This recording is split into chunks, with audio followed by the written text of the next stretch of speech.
저는 도둑이 아니었습니다. 나쁜 엄마도 아니었습니다. 단지 당신 눈에 거슬리는 며느리였을 뿐이죠. 오늘도 똑같네.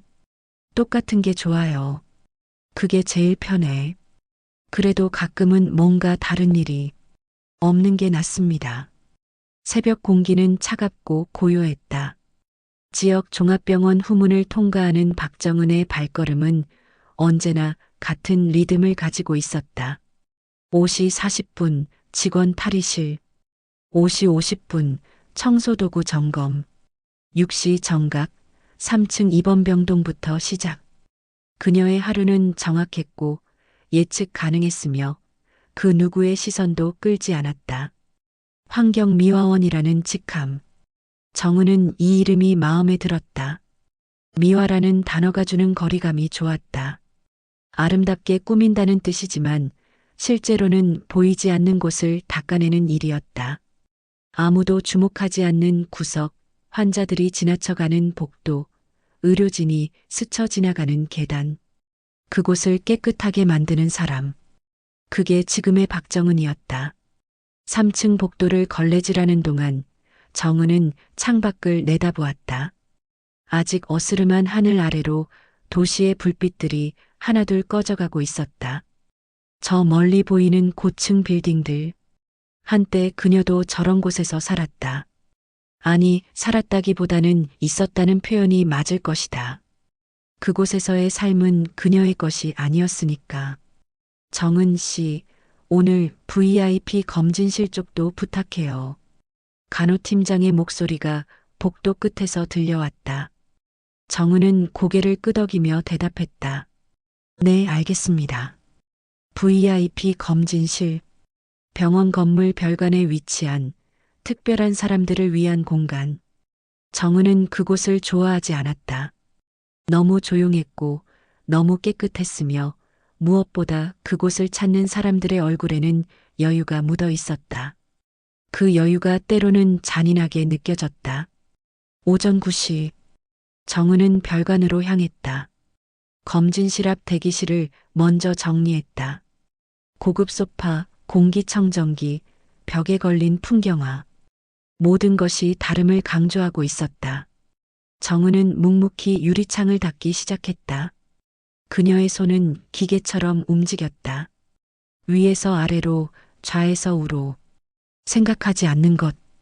그것이 그녀가 이 일을 견디는 방법이었다.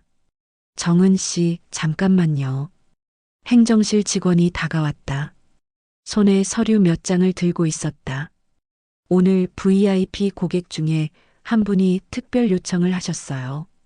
검진 중에는 청소 작업을 자제해 달라고요. 그러니까 10시 이전에 다 끝내주세요. 알겠습니다. 정은은 더 빠르게 손을 움직였다. 질문하지 않았다. 왜 그런 요청을 했는지, 누가 그런 사람인지 알 필요가 없었다. 아니, 알고 싶지 않았다.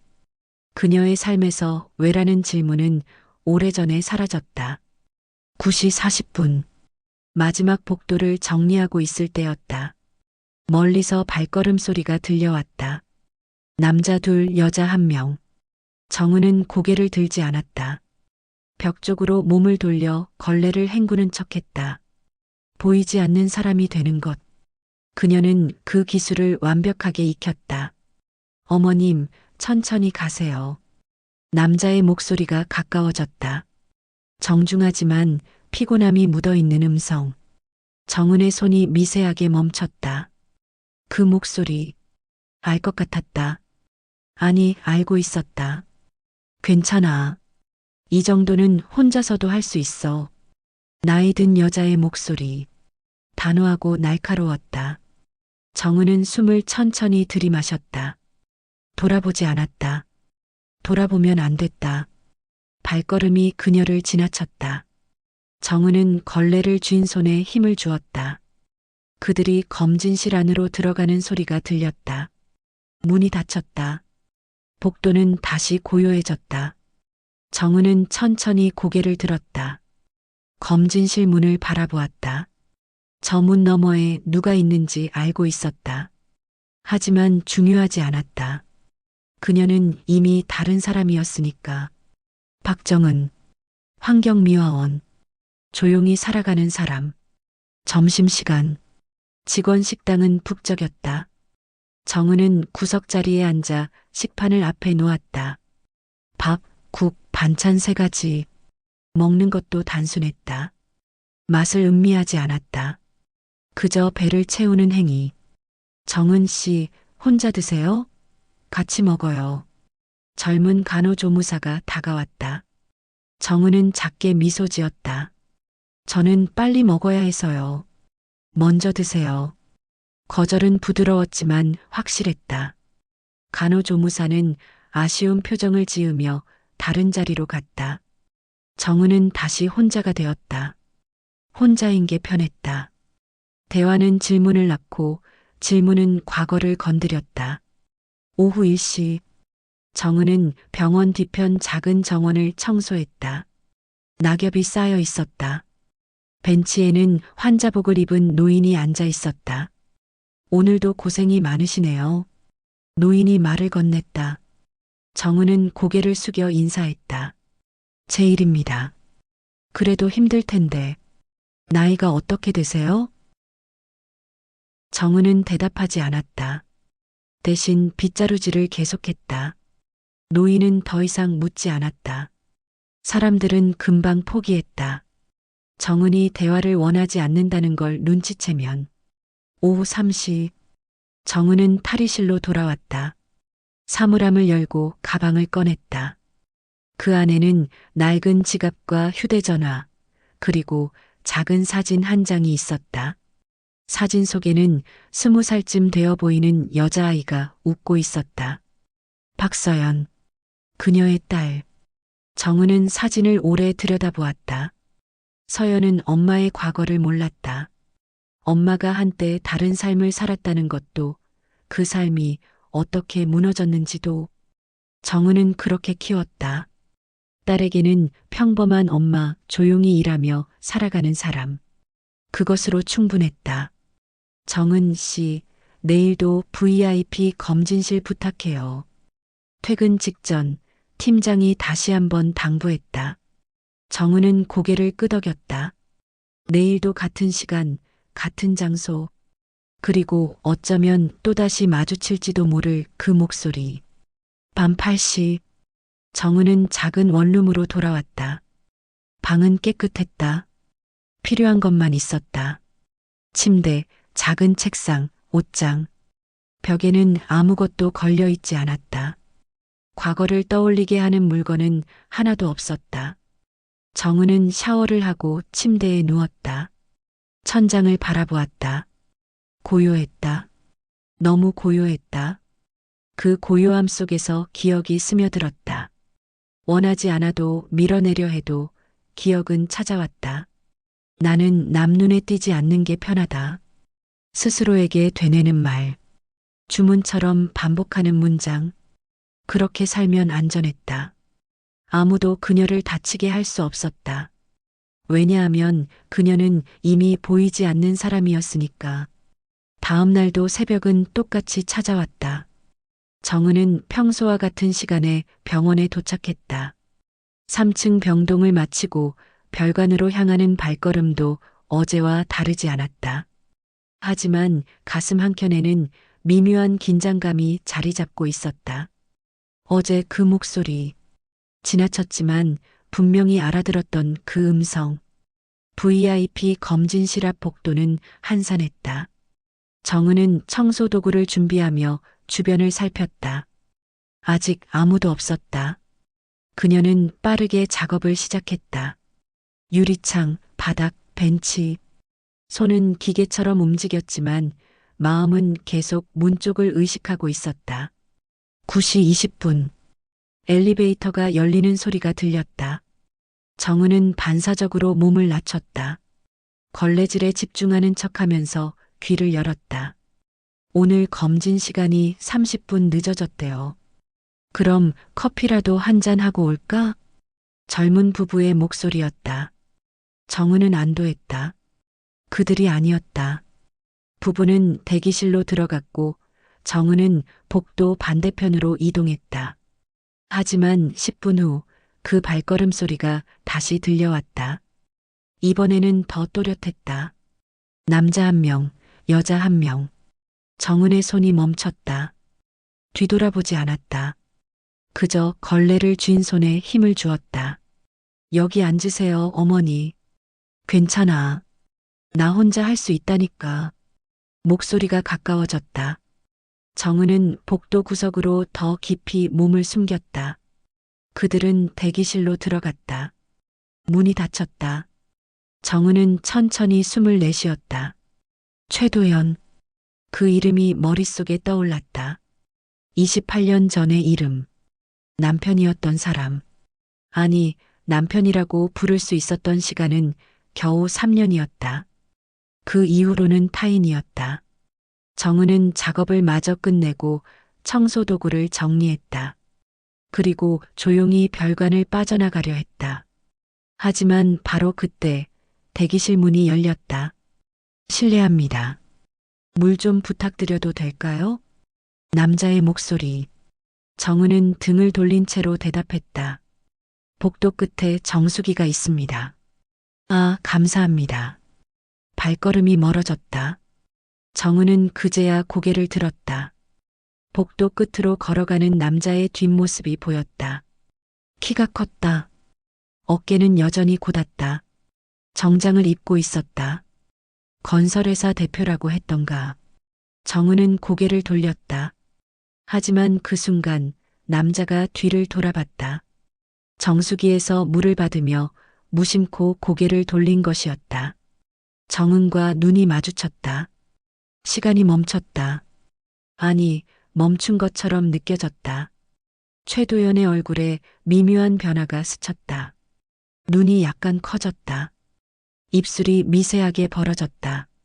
알아본 것이다. 정은은 먼저 시선을 떨어뜨렸다. 그리고 청소 도구를 들고 복도를 빠져나갔다. 뒤돌아보지 않았다. 발걸음을 빠르게 하지도 않았다. 평소와 똑같은 속도로, 평소와 똑같은 리듬으로 걸었다. 복도를 벗어나 계단으로 향했다. 그제야 정은은 벽에 기댔다. 심장이 빠르게 뛰고 있었다. 손이 떨렸다. 28년 만의 재회. 준비되지 않은 순간. 그는 나를 알아봤을까? 정은은 고개를 저었다. 중요하지 않았다. 알아봤든 못 알아봤든 그것은 이미 지나간 일이었다. 그들 사이에는 아무것도 남지 않았다. 법적으로도 감정적으로도. 점심시간이 되었지만 정은은 식당에 가지 않았다. 대신 병원 뒤편 정원 벤치에 앉아 김밥 한 줄을 먹었다. 입맛이 없었다. 김밥을 씹는 것조차 기계적이었다. 정은 씨? 뒤에서 목소리가 들렸다. 정은은 고개를 돌렸다. 행정실 직원이 서 있었다. 아까 VIP 검진실에서 찾으시던데요. 혹시 물건 놓고 가신 거 있으세요? 아니요, 없습니다. 그럼 됐어요. 그냥 확인차 물어보신 것 같아요. 직원이 돌아갔다. 정은은 김밥을 내려놓았다. 찾았다고? 왜? 정은은 고개를 저었다. 생각하지 않기로 했다. 오후 내내 정은은 본관 병동에서만 작업했다. 별관 쪽으로는 가지 않았다. 팀장이 이상하게 생각할 수도 있었지만 정은은 개의치 않았다. 오늘 하루만. 내일부터는 다시 평소대로 돌아가면 됐다. 오후 5시. 퇴근 시간이 가까워졌다. 정은은 탈의실에서 옷을 갈아입고 있었다. 사물함 문을 닫으려는 순간 복도에서 인기척이 느껴졌다. 실례합니다. 박정은 씨 계신가요? 행정실 직원의 목소리였다. 정은은 문을 열고 나갔다. 네, 저인데요. 아, 정은 씨. 이거 전해달라고 하시던데요. 직원이 작은 봉투를 건넸다. 정은은 의아한 표정으로 받았다. 누가요? 아까 VIP 검진 받으러 오신 분이요. 최도연 씨라고. 정은의 손이 굳었다. 봉투를 쥔 손에 힘이 들어갔다. 잘못 아신 것 같은데요. 저는 그분을 모릅니다. 그런가요? 근데 분명히 박정은 씨 맞냐고 확인하시던데. 같은 이름이 많잖아요. 다른 사람일 겁니다. 정은은 봉투를 돌려주려 했다.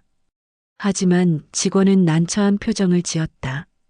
그래도 일단 받으세요. 확인해 보시고 아니면 그냥 버리셔도 되고요. 제가 다시 가져다 드리기엔. 직원은 그렇게 말하고 황급히 자리를 떠났다. 정은은 손에 든 봉투를 내려다봤다. 가볍고 작은 봉투. 안에 무엇이 들었는지 알 수 없었다. 정은은 탈의실로 돌아가 사물함 앞에 섰다. 봉투를 쥔 채로 한참을 망설였다. 그리고 천천히 뜯었다. 안에는 명함 한 장과 짧은 메모가 들어 있었다. 오랜만입니다.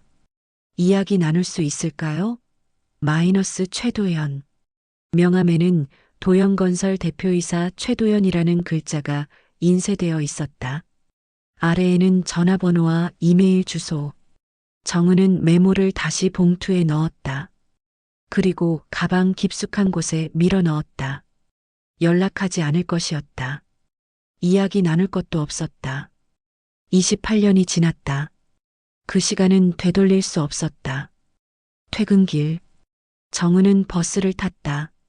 창밖을 바라보며 멍하니 있었다. 도시의 불빛들이 스쳐 지나갔다. 사람들의 얼굴도 지나갔다. 모두 바쁘게 살아가고 있었다. 정은도 그 중 하나였다.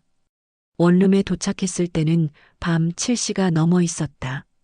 정은은 가방을 내려놓고 소파에 앉았다. 봉투가 신경 쓰였다. 가방 속에 있지만 그 존재감이 방 안을 채우는 것 같았다. 정은은 가방을 열고 봉투를 꺼냈다. 다시 한번 메모를 읽었다. 오랜만입니다. 그 단어가 묘하게 느껴졌다. 오랜만이라고 하기에는 너무 긴 시간이었다. 그리고 너무 많은 일이 있었다. 정은은 메모를 찢었다. 명함도 함께 작은 조각들로 나뉜 종이들을 쓰레기통에 버렸다. 그리고 샤워를 했다. 뜨거운 물이 몸을 적셨다. 하지만 긴장은 풀리지 않았다. 침대에 누웠을 때 정은은 천장을 바라보았다. 잠이 오지 않았다. 오늘 마주친 그 눈빛, 놀라움과 당황, 그리고 무언가 더. 무엇이었을까? 미안함? 그리움? 정은은 고개를 저었다. 아무것도 아니야. 그냥 우연일 뿐이야. 스스로에게 되뇌었다. 내일부터는 다시 평소대로 돌아갈 것이다. 조용히 일하고, 조용히 살아가고, 아무도 눈에 띄지 않는 사람으로. 그게 박정은의 삶이었다. 하지만 밤은 깊어갔고, 잠은 쉽게 찾아오지 않았다. 3일 후, 저녁 6시 30분. 정은은 최도연을 다시 마주치지 않았다. 아니, 마주치지 않도록 조심했다. VIP 검진실 청소는 다른 직원에게 부탁했다. 개인 사정이 있다고 했다. 팀장은 흔쾌히 허락했다. 정은은 항상 성실했고 불평 없이 일했으니까. 병원 생활은 다시 평온해졌다.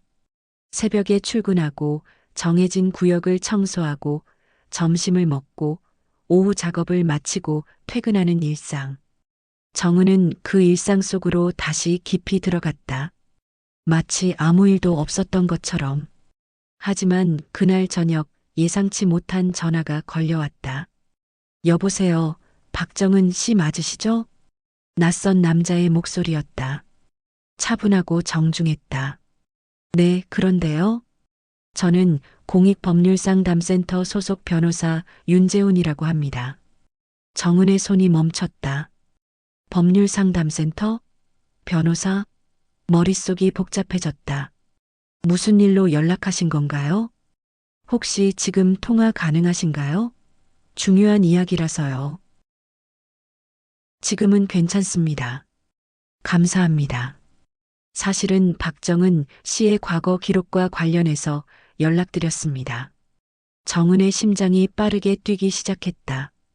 과거 기록? 무슨 말인가? 과거 기록이요? 네. 정확히는 28년 전 이혼 소송 당시의 기록입니다. 정은은 숨이 막혔다. 28년 전 그 시간이 다시 돌아오고 있었다. 그건 왜요?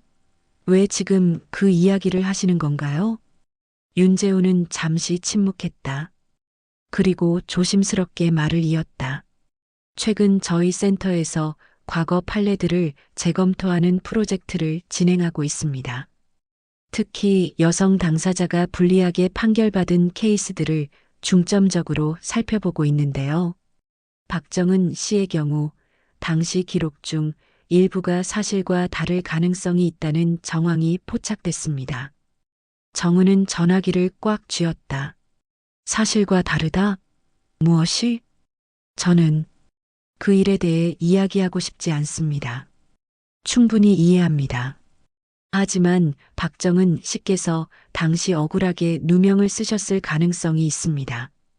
그리고 그로 인해 양육권을 잃으셨고 재산 분할에서도 불리한 결과를 받으셨죠. 정은의 눈에 눈물이 맺혔다. 양육권. 그 단어를 듣는 순간 가슴이 무너져 내렸다.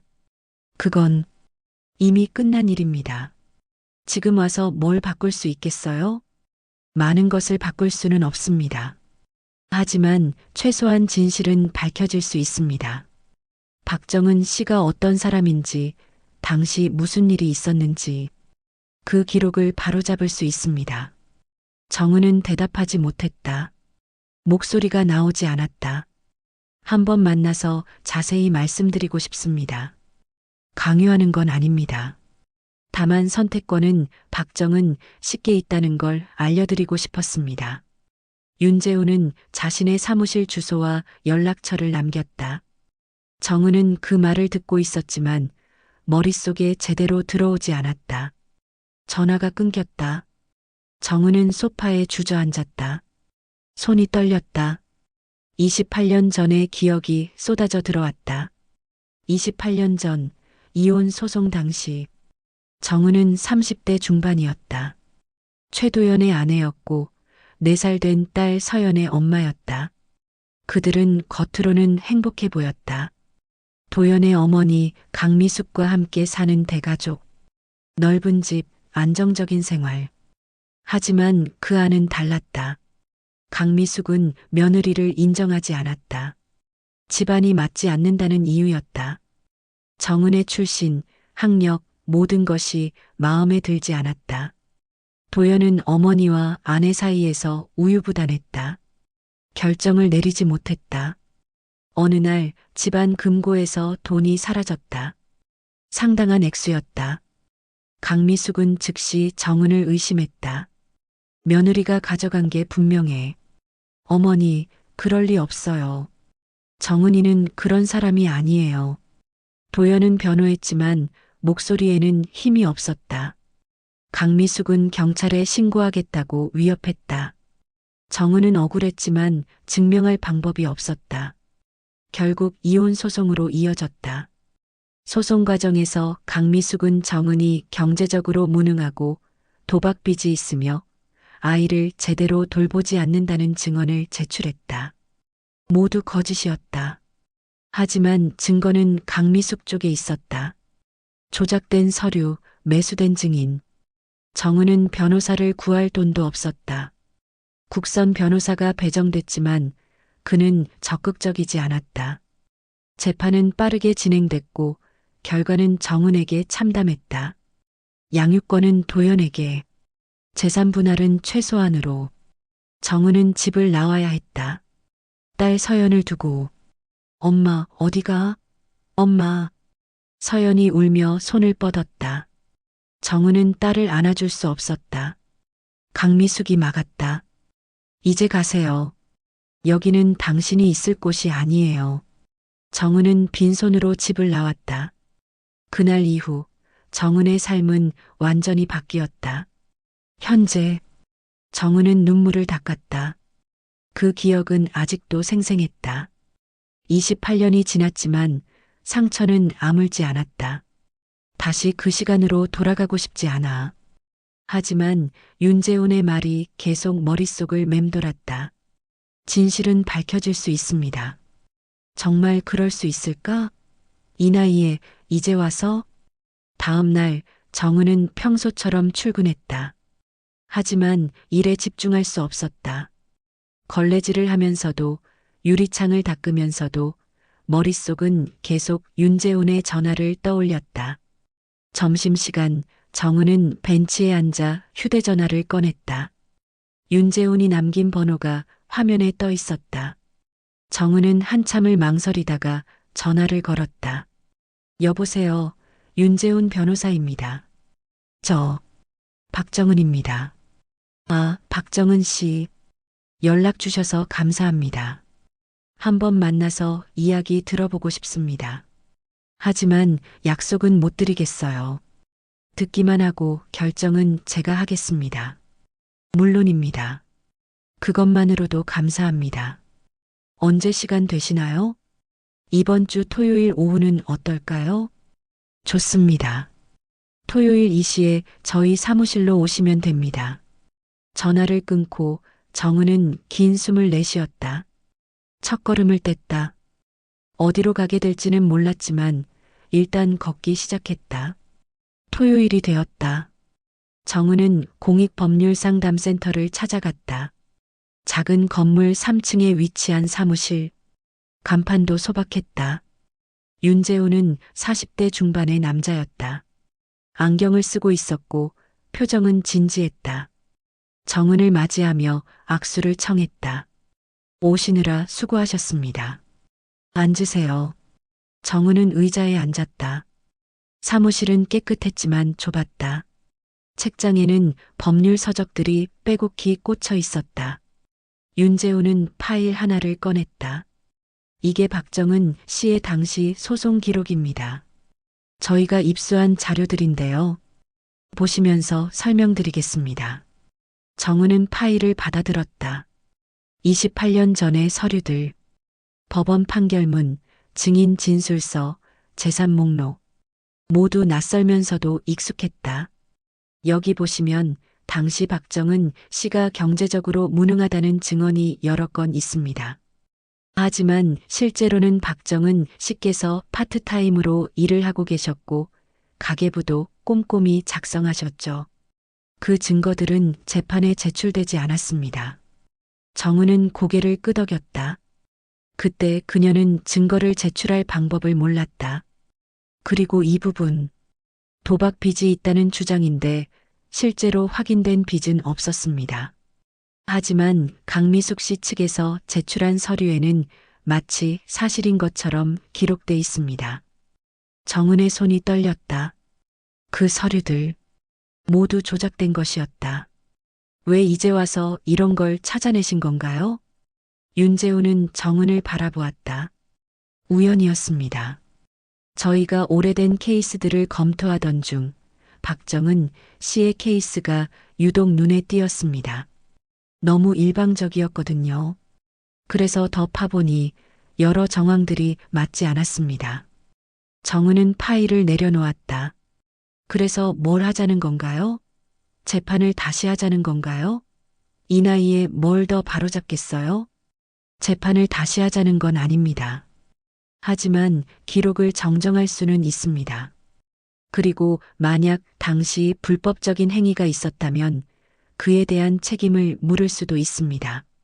정은은 고개를 저었다. 저는 복수하고 싶지 않아요. 그냥 조용히 살고 싶을 뿐이에요. 복수가 아닙니다. 진실입니다. 박정은 씨는 억울하게 모든 걸 잃으셨어요. 그 진실을 밝히는 건 박정은 씨의 권리입니다. 정은은 대답하지 못했다. 윤재훈의 말이 맞았다. 하지만 그 과정이 두려웠다. 다시 그 시간으로 돌아가는 것, 다시 상처받는 것, 생각해 보겠습니다. 정은은 자리에서 일어났다. 윤재훈은 명함을 건넸다. 언제든 연락 주세요. 제가 도와드리겠습니다. 정은은 사무실을 나왔다. 복도를 걸으며 깊은 숨을 들이마셨다.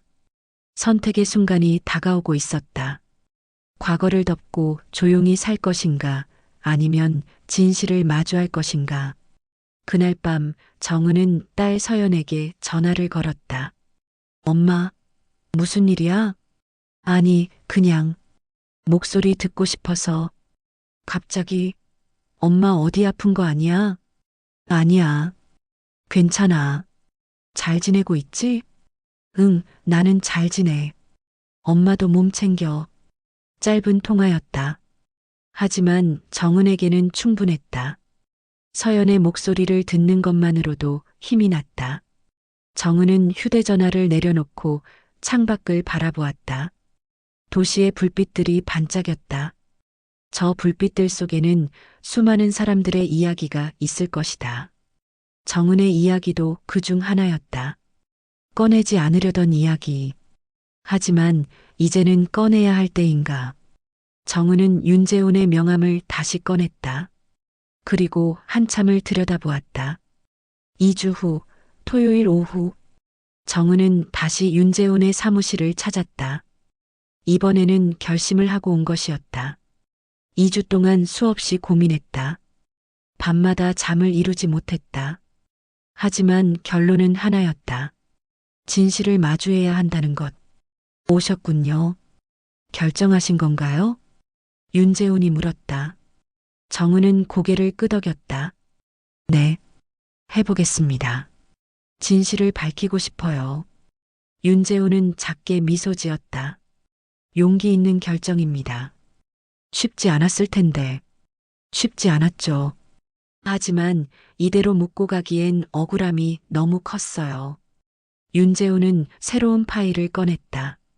그럼 본격적으로 시작해 보겠습니다. 먼저 당시 상황을 정확히 파악해야 합니다. 기억나는 대로 말씀해 주세요. 정은은 깊은 숨을 들이마셨다. 그리고 28년 전의 기억을 꺼내기 시작했다. 결혼한 지 3년쯤 됐을 때였어요. 시어머니는 처음부터 저를 마음에 들어 하지 않으셨죠. 집안이 맞지 않는다고. 저는 평범한 가정 출신이었고 남편 집은 그래도 좀 여유가 있었으니까요. 윤재훈은 메모를 하며 들었다. 그때 무슨 일이 있었나요? 집안 금고에서 돈이 사라졌어요. 정확히 얼마였는지는 모르겠지만 상당한 액수였다고 들었어요. 시어머니는 바로 저를 의심하셨죠. 왜 박정은 씨를 의심했을까요? 저 말고는 의심할 사람이 없다고 하셨어요. 가족들은 다 믿을 수 있고 집에 출입하는 사람도 거의 없었으니까요. 하지만 저는 그 금고가 어디 있는지도 몰랐어요. 정은의 목소리가 떨렸다. 그때의 억울함이 다시 밀려왔다. 남편분은 뭐라고 하셨나요? 남편은 저를 믿는다고 했어요. 하지만 어머니 앞에서는 아무 말도 못했죠. 결국 경찰 조사까지 갔지만 증거가 없다고 했어요. 그런데 시어머니는 그걸로 끝내지 않으셨어요. 이혼을 요구하셨나요? 처음엔 요구가 아니라 회유였어요.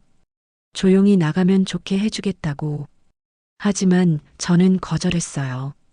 제가 잘못한 게 없는데 왜 나가야 하냐고 했죠. 그때부터 본격적으로 꼬투리를 잡기 시작하셨어요. 윤재훈은 고개를 끄덕이며 기록했다. 어떤 식으로요? 제가 돈 관리를 못한다. 아이를 제대로 안 돌본다. 심지어 도박을 한다는 소문까지 퍼뜨리셨어요. 물론 다 거짓이었죠. 저는 파트타임으로 일하면서 가계부도 꼼꼼히 썼고 딸은 제가 직접 키웠어요. 도박은 한 번도 해본 적 없어요. 정은의 눈에 눈물이 맺혔다. 그런데 재판에서는 그 모든 게 사실인 것처럼 받아들여졌어요. 저는 변호사도 제대로 구하지 못했고 증거도 제대로 제출하지 못했어요. 결국 모든 걸 잃었죠. 윤재훈은 정은에게 휴지를 건넸다. 정은은 눈물을 닦으며 말을 이었다. 가장 힘들었던 건 딸을 빼앗긴 거예요. 양육권을 잃었어요. 만날 수도 없었어요. 시어머니가 막았거든요. 딸은 저를 나쁜 엄마로 기억하게 됐을 거예요. 서연 씨는 지금 몇 살이죠? 24이에요. 다 컸죠. 서연 씨는 그때 일을 알고 있나요? 정은은 고개를 저었다. 아니요. 저는 아무 말도 하지 않았어요. 딸이 상처받을까봐. 그냥 엄마가 잘못해서 떠났다고만 알고 있을 거예요. 윤재우는 잠시 침묵했다. 그리고 조심스럽게 물었다. 서연 씨와는 연락하고 지내시나요? 가끔요. 하지만 자주는 아니에요. 서연이는 아빠 쪽에서 자랐으니까. 저와는 거리가 있어요. 윤재우는 파일을 넘기며 말했다. 이제 본격적으로 증거를 모아야 합니다. 당시 제출됐던 서류들 중 일부는 명백히 조작된 흔적이 있어요. 그리고 증인들의 진술도 앞뒤가 맞지 않는 부분이 많고요. 그걸 어떻게 증명할 수 있나요? 시간이 걸리겠지만 가능합니다. 당시 서류를 작성한 사람들을 찾아야 하고 증인들도 다시 조사해야 해요. 그리고 무엇보다 강미숙 씨와의 대화가 필요합니다. 정은의 얼굴이 굳었다. 시어머니를 만나야 한다는 건가요? 네. 피할 수 없는 과정입니다. 하지만 혼자 가시는 건 아니에요. 제가 함께 가겠습니다. 정은은 망설였다. 강미숙을 다시 만난다는 것. 28년 만에 재회. 그 생각만으로도 가슴이 답답했다. 생각할 시간을 주세요. 물론입니다. 하지만 너무 오래 끌면 증거들이 더 희미해질 수 있어요. 가능하면 빠른 시일 내에 결정해 주시면 좋겠습니다. 정은은 고개를 끄덕이고 사무실을 나왔다. 며칠 후 병원. 정은은 평소처럼 일하고 있었다. 3층 복도를 걸레질하며 창밖을 바라보았다. 햇살이 따스했다. 봄이 다가오고 있었다. 정은 씨, 뒤에서 팀장의 목소리가 들렸다. 정은은 돌아봤다. 네, 팀장님. 회계팀에서 연락 왔는데 이번 달 청소용품 구매 내역 중에 문제가 있대요. 혹시 정은 씨가 구매하신 거 있어요? 네, 지난주에 걸레랑 세제 좀 샀는데요. 영수증 가지고 있어요? 사물함에 있을 거예요. 가져올까요? 응, 빨리 좀 부탁해요. 정은은 탈의실로 향했다. 사물함을 열고 가방을 뒤졌다. 영수증은 작은 봉투 안에 모아두었다. 찾았다. 정은은 영수증을 들고 행정실로 갔다. 여기 있습니다. 회계팀 직원이 영수증을 받아들었다. 그리고 컴퓨터 화면과 대조했다. 이상한데요. 여기 기록된 금액이랑 영수증 금액이 다른데요. 정은은 당황했다. 어떻게 다른데요? 영수증에는 8만 원인데 시스템에는 12만 원으로 입력돼 있어요. 그럴 리가요. 제가 구매한 건 8만 원 맞아요. 회계팀 직원은 난처한 표정을 지었다. 그럼 누가 잘못 입력한 건가요? 아니면 직원은 말을 흐렸다. 하지만 그 눈빛에는 의심이 담겨 있었다. 정은은 가슴이 철렁했다. 제가 잘못한 게 아니에요. 알아요. 하지만 일단 확인은 해봐야죠. 이런 일이 처음이 아니거든요. 처음이 아니라니요? 지난달에도 비슷한 일이 있었어요. 그때도 정은 씨가 구매하신 물품이었는데 정은은 머릿속이 하얘졌다. 지난달? 그런 일이 있었나? 저는 몰랐어요. 왜 아무도 말 안 해줬어요? 그때는 금액 차이가 작아서 그냥 넘어갔어요. 근데 이번엔 좀 커서 정은은 억울했다. 하지만 증명할 방법이 없었다. 영수증은 가지고 있지만 시스템 기록은 다르게 돼 있었다. 누가 시스템에 입력한 건가요? 그건 제가 확인해 볼게요. 회계팀 직원은 자리로 돌아갔다. 정은은 그 자리에 서 있었다. 다시 시작되는 오해. 다시 몰려오는 의심. 28년 전과 똑같았다. 정은은 탈의실로 돌아가 사물함 앞에 앉았다. 손이 떨렸다. 왜 이런 일이 계속 생기는 걸까? 왜 항상 자신이 의심받는 걸까? 편리한 사람. 그 단어가 떠올랐다. 정은은 항상 편리한 사람이었다. 말이 없고 항변하지 않고 조용히 받아들이는 사람. 그래서 누군가에게는 완벽한 희생양이었다. 정은은 가방에서 휴대전화를 꺼냈다. 윤재훈의 번호를 찾았다. 그리고 전화를 걸었다. 여보세요, 윤재훈입니다. 저예요, 박정은입니다. 아, 박정은 씨. 무슨 일이세요? 선을 넘기로 했어요. 시어머니를 만나겠습니다. 윤재훈은 잠시 침묵했다. 그리고 조심스럽게 물었다. 무슨 일 있으셨나요? 말하기 싫어요. 그냥 빨리 시작하고 싶어요. 알겠습니다. 제가 강미숙 씨 측에 연락해 보겠습니다. 일주일 안에 만날 수 있도록 할게요. 감사합니다. 전화를 끊고 정은은 긴 숨을 내쉬었다. 선을 넘었다. 이제 돌아갈 수 없었다. 앞으로 나아가는 수밖에. 다음 주 월요일 병원. 회계 차고건은 생각보다 빠르게 커졌다. 행정실에서는 정식 조사에 들어갔고 정은은 여러 차례 불려가 같은 질문을 반복해서 들어야 했다. 언제 구매했는지, 어디서 구매했는지, 누가 같이 있었는지. 정은은 성실하게 대답했지만 분위기는 점점 무거워졌다. 정은 씨, 이해는 하는데요. 시스템 기록이 이렇게 되어 있으니 저희도 확인을 해야 해요. 행정실장의 말투는 정중했지만 그 안에는 의심이 섞여 있었다. 정은은 그걸 느낄 수 있었다. 제가 잘못한 게 아니에요. 영수증이 증거 아닌가요? 영수증은 맞아요.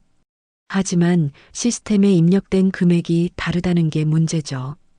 누군가 고의로 바꿨을 수도 있고, 그럼 누가 입력했는지 확인하면 되잖아요. 그게 시스템 로그를 보니까 정은 씨 계정으로 입력된 것으로 나와요. 정은은 멈칫했다. 제 계정이요? 그럴 리 없어요. 저는 시스템에 직접 입력한 적 없어요. 항상 영수증만 제출했어요. 하지만 기록은 그렇게 돼 있어요. 정은은 할 말을 잃었다. 누군가 자신의 계정을 사용했다는 건가? 아니면 시스템 오류? 하지만 아무도 그런 가능성을 이야기하지 않았다. 점심시간 직원 식당에서 정은은 혼자 앉아 있었다. 주변에서 웅성거리는 소리가 들렸다. 정은을 보는 시선들이 느껴졌다. 소문은 빠르게 퍼졌다. 저 사람 회계 조작했대. 에이, 그럴 리가. 정은 씨는 그런 사람 아닌데. 근데 증거가 나왔잖아. 시스템 기록도 있고. 조용한 사람이 더 무섭다니까. 정은은 밥을 넘기기 힘들었다. 입맛이 없었다. 억지로 몇 숟가락 떠먹고 자리에서 일어났다. 오후에는 팀장이 정은을 따로 불렀다. 정은 씨, 미안한데 당분간 회계 관련 업무는 다른 사람이 맡게 됐어요. 네. 오해하지 마세요. 정은 씨를 의심하는 건 아니에요.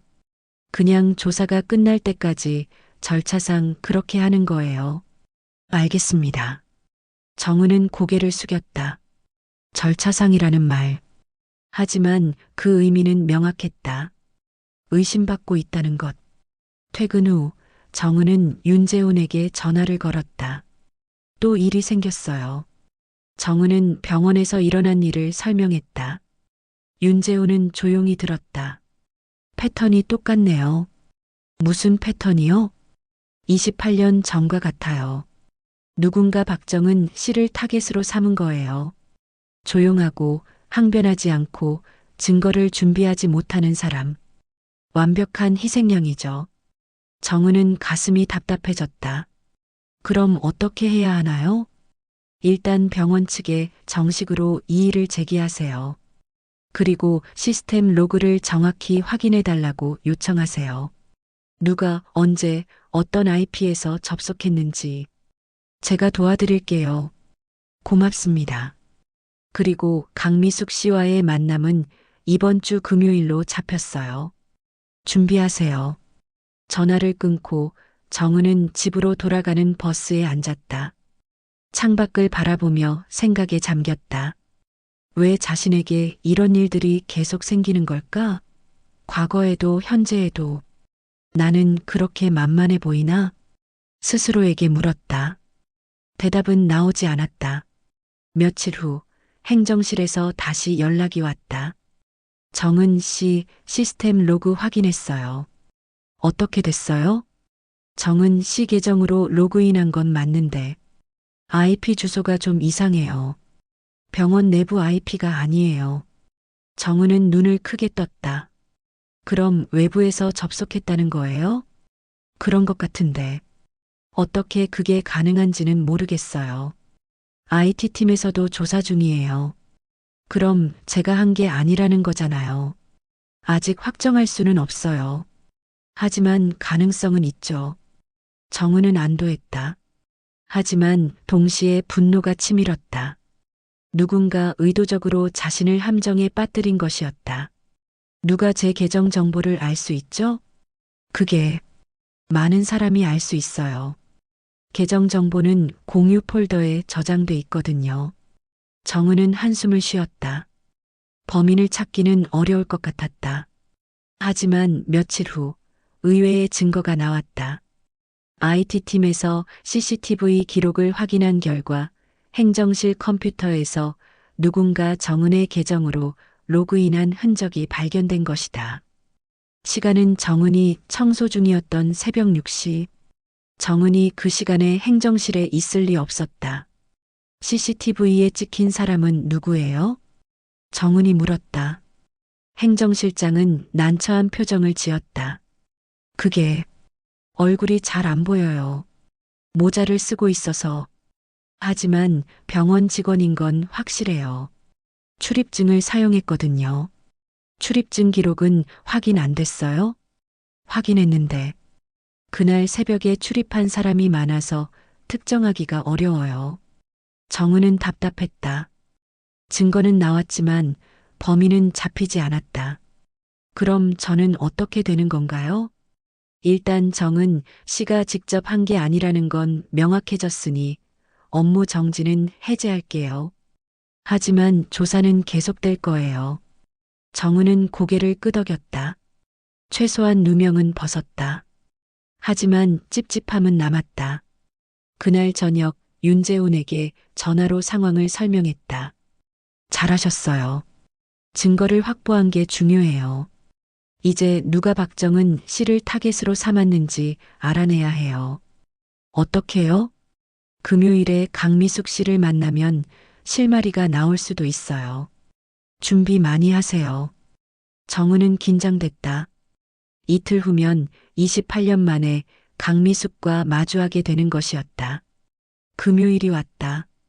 정은은 윤재훈과 함께 강미숙의 집으로 향했다. 고급 주택가에 위치한 저택. 정은이 한때 살았던 곳이었다. 대문 앞에서 정은은 멈췄다. 다리가 떨렸다. 괜찮으세요? 윤재훈이 물었다. 정은은 고개를 끄덕였다. 괜찮아요. 들어가죠. 초인종을 눌렀다. 잠시 후 문이 열렸다. 가정부가 나왔다. 윤재훈 변호사입니다. 약속이 있어요. 네, 들어오세요. 거실로 안내받았다. 넓고 화려한 공간. 하지만 정은에게는 감옥 같았던 곳. 잠시 후 강미숙이 나타났다. 78배 나이지만 여전히 위험이 있었다. 정은을 보더니 눈을 가늘게 떴다. 오랜만이네. 안녕하세요. 정은은 겨우 인사를 했다. 강미숙은 소파에 앉으며 말했다. 무슨 일로 찾아온 건가? 변호사까지 대동하고 윤재훈이 앞으로 나섰다. 강미숙 씨, 저는 공익법률상담센터 소속 윤재훈 변호사입니다. 28년 전 박정은 씨와 최도연 씨의 이혼 소송과 관련해서 몇 가지 여쭤보고 싶은 게 있습니다. 강미숙의 표정이 굳었다. 그건 이미 끝난 일 아닌가? 법적으로는 끝났지만 진실은 밝혀지지 않았습니다. 진실? 무슨 진실? 윤재우는 파일을 꺼냈다. 당시 제출된 서류들 중 일부가 조작됐다는 정황이 있습니다. 그리고 박정은 씨가 억울하게 모든 걸 잃었다는 증거도 있습니다. 강미숙은 비웃었다. 증거? 28년이 지난 지금 무슨 증거가 남아 있겠어? 충분히 남아 있습니다. 그리고 무엇보다 강미숙 씨의 증언이 필요합니다. 나한테서 무슨 증언을 듣겠다는 건가? 당시 왜 박정은 씨를 집에서 내쫓으려 했는지, 그리고 어떤 방법을 사용했는지. 강미숙은 잠시 침묵했다. 그리고 정은을 바라보며 말했다. 그땐 그렇게 하는 게 맞다고 생각했어. 정은은 숨이 막혔다. 강미숙의 목소리에는 후회가 없었다. 맞다고요? 저를 도둑으로 몰고 딸을 빼앗고 모든 걸 잃게 만든 게 맞다고요? 당신은 우리 집안에 맞지 않았어. 그걸 일찍 알았어야 했는데 도연이가 고집을 부렸지. 그래서 내가 정리한 거야. 정은은 눈물이 났다. 하지만 참았다. 울면 안 됐다. 저는 아무 잘못도 하지 않았어요. 잘못이 없었다고? 당신이 우리 집에 들어온 것 자체가 잘못이었어. 윤재훈이 끼어들었다. 강미숙 씨, 지금 하신 말씀은 법정에서 불리하게 작용할 수 있습니다. 법정? 28년 전 일을 가지고 무슨 법정을 열겠다는 건가? 기록 정정은 가능합니다. 그리고 만약 불법적인 행위가 있었다면 그에 대한 책임도 물을 수 있습니다. 강미숙은 코웃음을 쳤다. 마음대로 해봐. 난 이미 늙었어. 잃을 게 없어. 정은은 강미숙을 바라보았다. 28년 전과 똑같은 눈빛. 차갑고 무자비한. 정은은 가방에서 녹음기를 꺼냈다. 그리고 테이블 위에 놓았다. 이 대화는 모두 녹음됐습니다. 강미숙의 얼굴이 일그러졌다. 뭐? 저는 이제 더 이상 당하고만 있지 않을 거예요. 진실을 밝힐 거예요. 정은은 자리에서 일어났다. 윤재훈도 따라 일어났다. 연락드리겠습니다. 둘은 집을 나왔다. 밖으로 나오자 정은은 무너질 것 같았다. 하지만 윤재훈이 어깨를 잡아줬다. 잘하셨어요. 용기 있었어요. 정은은 눈물을 흘렸다. 참았던 감정이 터져 나왔다. 너무 힘들어요. 알아요. 하지만 이제 시작이에요. 진실은 반드시 밝혀질 거예요. 정은은 고개를 끄덕였다. 선을 넘었다. 이제 돌아갈 수 없었다. 일주일 후 윤재훈의 사무실. 정은은 윤재훈의 사무실에 앉아 있었다. 책상 위에는 두꺼운 파일들이 쌓여 있었다. 28년 전의 기록들, 법원 문서들, 그리고 새롭게 확보한 증거 자료들. 강미숙 씨와의 대화 녹음은 결정적인 증거가 될 수 있습니다. 윤재훈이 노트북을 돌려 정은에게 보여주었다. 화면에는 녹음 파일의 파형이 표시되어 있었다. 그땐 그렇게 하는 게 맞다고 생각했어. 강미숙의 목소리가 스피커에서 흘러나왔다. 정은은 그 목소리를 들으며 다시 한번 그날의 긴장감을 느꼈다. 이 발언만으로도 강미숙 씨가 의도적으로 박정은 씨를 내쫓으려 했다는 걸 입증할 수 있어요. 하지만 더 중요한 건 당시 제출됐던 서류들이에요. 윤재훈은 파일을 펼쳤다. 오래된 종이들, 색이 바랜 잉크.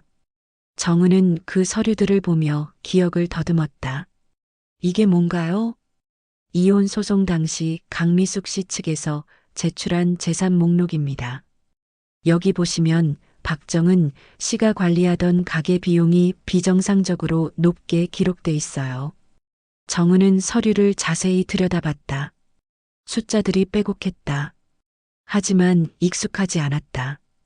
이건 제가 쓴 게 아니에요. 저는 가계부를 따로 작성했었는데. 바로 그겁니다. 박정은 씨가 작성한 실제 가계부는 어디 있나요? 정은은 고개를 저었다. 집을 나올 때 가져오지 못했어요. 시어머니가 제 물건들을 다 버렸다고 들었어요. 그럼 증거가 없네요. 윤재우는 아쉬운 표정을 지었다. 하지만 곧 다른 서류를 꺼냈다. 하지만 이건 있습니다. 당시 제출된 증인 진술서예요. 여기 보시면 박정은 씨가 도박을 했다는 증언이 3명에게서 나왔어요. 정은은 진술서를 읽었다. 낯선 이름들이었다. 이 사람들, 저는 한 번도 본 적 없어요. 그럴 겁니다. 이 사람들은 모두 강미숙 씨와 연결된 사람들이에요. 한 명은 당시 최 씨 집안의 운전기사였고, 다른 한 명은 가정부, 마지막 한 명은 강미숙 씨의 지인이었어요. 정은의 손이 떨렸다. 다 짜고 친 거였네요. 그렇습니다. 하지만 이제 그걸 증명해야 해요. 이 증인들을 찾아서 다시 진술을 받아야 합니다. 28년이 지났는데 찾을 수 있을까요? 해봐야죠. 포기할 수는 없어요. 윤재우는 노트북을 다시 열어 검색을 시작했다. 이름을 하나씩 입력하며 추적했다. 운전기사였던 김성호 씨는 5년 전에 사망했네요. 정은의 얼굴이 어두워졌다. 가정부였던 이순자 씨는 현재 요양원에 계시네요. 치매가 있다고 기록돼 있어요. 그럼 증언을 받을 수 없겠네요. 마지막 한 명. 강미숙 씨의 지인이었던 박영애 씨. 이분은 아직 생존해 계시고 서울에 거주 중이에요. 정은은 희망을 느꼈다. 만날 수 있을까요? 연락해 보겠습니다. 3일 후 카페. 윤재훈과 정은은 조용한 카페에서 박영희를 기다렸다. 정은은 긴장했다. 28년 전 법정에서 자신을 도박꾼으로 몰았던 증인. 그 사람을 다시 만난다는 게 믿기지 않았다. 오후 3시 한 여성이 카페로 들어왔다. 70대 초반으로 보였다. 단정한 옷차림에 짧은 머리. 박영희였다. 윤재훈 변호사님이신가요? 네, 맞습니다. 이쪽은 박정은 씨고요.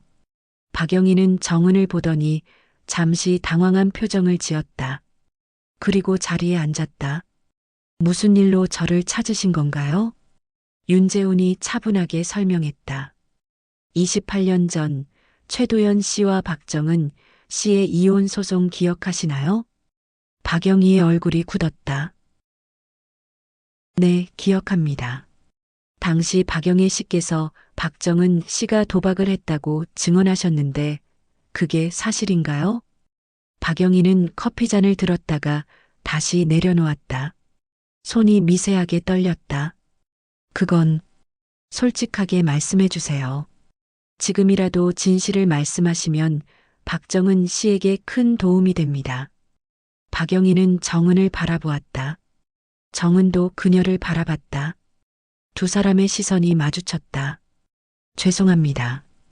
박영희가 작은 목소리로 말했다. 거짓말이었어요.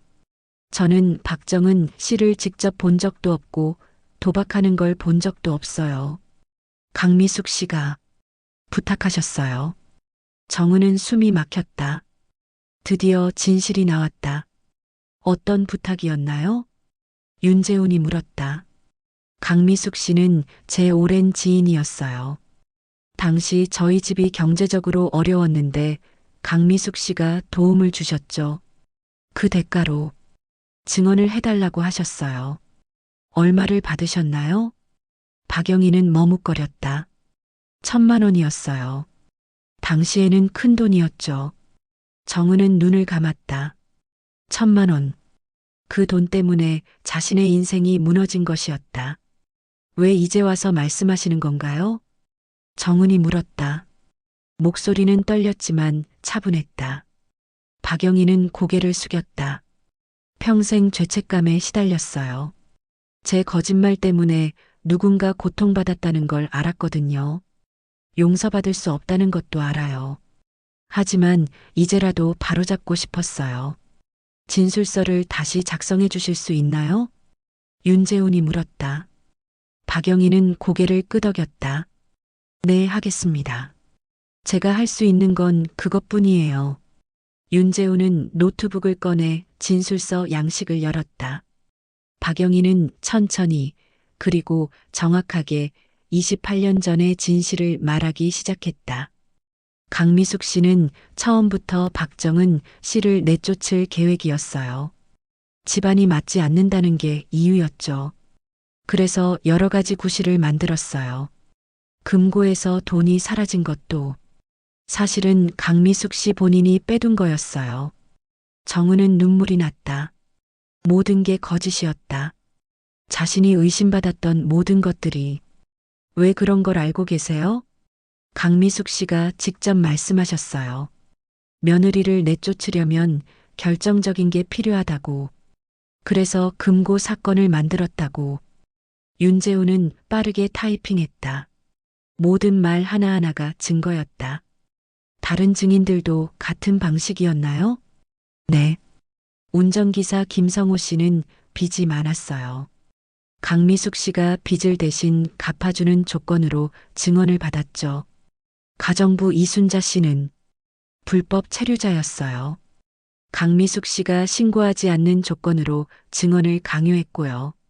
정은은 주먹을 쥐었다. 분노가 치밀었다. 하지만 동시에 허무했다. 28년이라는 시간. 그 긴 세월을 억울함 속에서 살았는데 진술서 작성이 끝났다. 박영희는 서명을 했다. 그리고 정은을 바라보며 다시 한번 말했다. 정말 죄송합니다. 용서를 바라는 건 아니에요.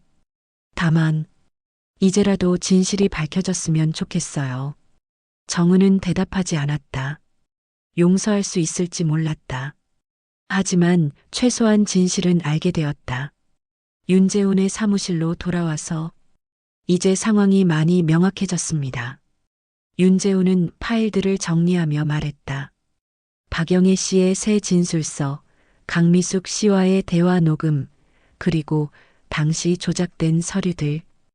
이 모든 게 강미숙 씨가 의도적으로 박정은 씨를 모함했다는 걸 증명합니다. 정은은 고개를 끄덕였다. 하지만 표정은 밝지 않았다. 그래서 이제 어떻게 되는 건가요? 법원에 재심을 청구할 수 있습니다. 물론 28년이 지났기 때문에 쉽지는 않겠지만 새로운 증거가 있으니 충분히 가능해요. 재심을 하면 뭐가 달라지나요? 당시 판결이 잘못됐다는 게 공식적으로 인정됩니다. 그리고 박정은 씨의 명예가 회복되죠. 정은은 창밖을 바라보았다. 명예 회복. 그 단어가 무겁게 느껴졌다. 딸한테도 말해야 할까요? 윤재훈은 조심스럽게 대답했다. 그건 박정은 씨가 결정하실 문제예요.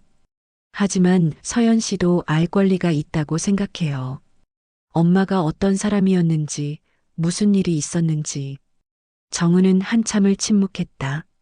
서연에게 말한다는 것. 그동안 숨겨왔던 진실을 드러낸다는 것. 쉽지 않은 결정이었다. 생각해 볼게요. 시간을 드릴게요. 하지만 재심 절차는 빨리 진행하는 게 좋아요. 증거가 있을 때 해야 하니까요. 정은은 고개를 끄덕이고 사무실을 나왔다. 저녁, 정은의 원룸. 집으로 돌아온 정은은 소파에 앉아 휴대전화를 꺼냈다. 서연의 번호가 화면에 떠 있었다. 전화를 걸까 망설였다. 지금 말하면 서연이는 뭐라고 할까? 정은은 상상해 보았다. 엄마가 억울하게 누명을 썼다는 이야기. 할머니가 모든 걸 조작했다는 사실. 서연이는 믿을까? 아니면 혼란스러워할까? 결국 정은은 전화를 걸지 않았다. 대신 문자를 보냈다. 서연아, 엄마야. 잘 지내고 있지? 곧 만나서 할 이야기가 있어. 시간 될 때 연락해줘. 문자를 보내고 정은은 긴 숨을 내쉬었다. 첫걸음이었다. 밤이 깊어갔다. 정은은 침대에 누워 천장을 바라보았다. 28년 동안 숨겨왔던 진실. 이제 그것이 세상 밖으로 나오려 하고 있었다. 나는 준비됐을까? 스스로에게 물었다. 대답은 명확하지 않았다. 하지만 이미 시작했다. 되돌릴 수 없었다. 다음 날 아침 서연에게서 답장이 왔다. 엄마, 무슨 일이야? 괜찮아? 이번 주 토요일 괜찮아? 정은은 미소 지었다. 서연의 걱정하는 목소리가 문자에서도 느껴졌다. 응, 괜찮아. 토요일 오후 2시에 만나자. 우리 자주 가던 카페에서. 알았어. 엄마, 정말 괜찮은 거 맞지? 응, 걱정 마. 곧 봐. 정은은 휴대전화를 내려놓았다. 토요일. 딸에게 진실을 말할 날. 토요일 오후 2시, 카페. 정은은 카페 구석자리에 앉아 서연을 기다렸다. 손에 든 커피는 이미 식어 있었다. 긴장 때문에 한 모금도 마시지 못했다. 오후 2시 10분. 카페 문이 열리고 서연이 들어왔다. 24의 젊은 여성. 긴 머리를 묶고 캐주얼한 옷차림.